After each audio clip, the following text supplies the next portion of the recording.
Access control enforces policies such that users cannot act outside of their intended permissions.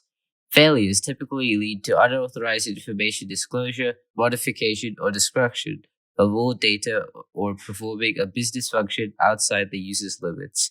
These failures are known as broken access control and are the topic of today's video. As of 2021, OWASP has identified broken access control as the #1 vulnerability in websites today. Now, for some of you small brain people watching, broken access control just means someone is doing stuff on the website they're not supposed to do because the rules of the site haven't been properly enforced through the code. Now let's look at this link here. When the server sees this link, it'll go get the ID near the end of this URL to get the data for the page. If we go back to our web page example, here we can see there's also an ID in the URL that we can change. And once we do, it brings us to a different user's web page, one we aren't meant to access. This is an example of broken access control, as you can access a web page you weren't meant to by simply changing the ID tag. The way this could be fixed would be a simple statement in the server-side code that makes sure they are authorized to view that page.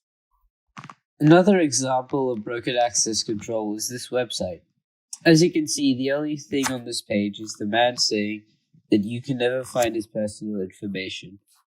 Now we are going to take a different route than the previous example, and this time go into the inspect tool to try and view the site. There we can see there's a link that's been hidden in the HTML tags. Now after removing the tag, we can use this link, and it sends us to a page with all the man's personal information.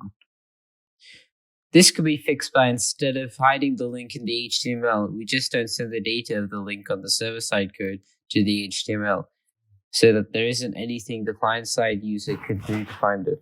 Now, if you're a web developer, there are a couple of ways you should be able to stop most broken access control attacks.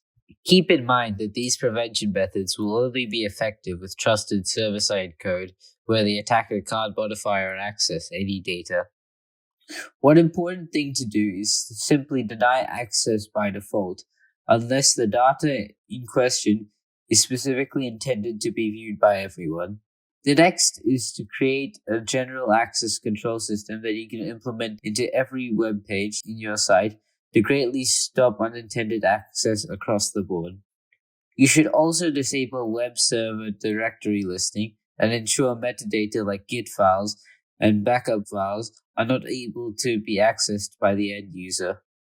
You should also make sure you rate limit APIs and web pages to stop bots and automated attacks to brute force broken access control vulnerabilities in your site.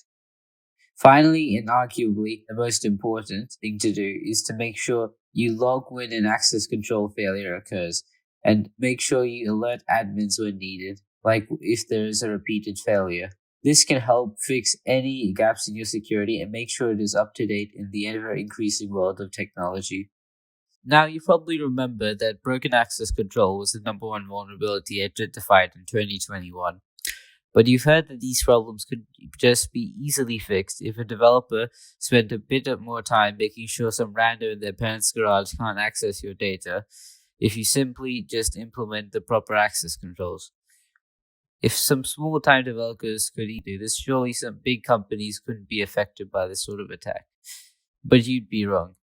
As you see, for Facebook, for example, a few years back, in 2018, had also been affected by this bug. And even though they knew it had existed for a long time, were too lazy to do anything about it. The exploit we are talking about had to do with the security feature, of all things, that allowed you to see how other people could view your profile. This feature was exploited to steal access tokens, things that could authorize a user automatically so they don't have to log in every time they visit Facebook. So the hackers, once they had these access tokens, could have done anything the victims could have seen, read, downloaded, or changed when they logged into Facebook. Proper access controls might be a tedious task in the beginning, but once you get started, it's easy to translate across the whole website, and if you have sensitive data that could be breached, the benefits far outweigh the momentary effort needed. That's all for now, folks. Catch you in a bit.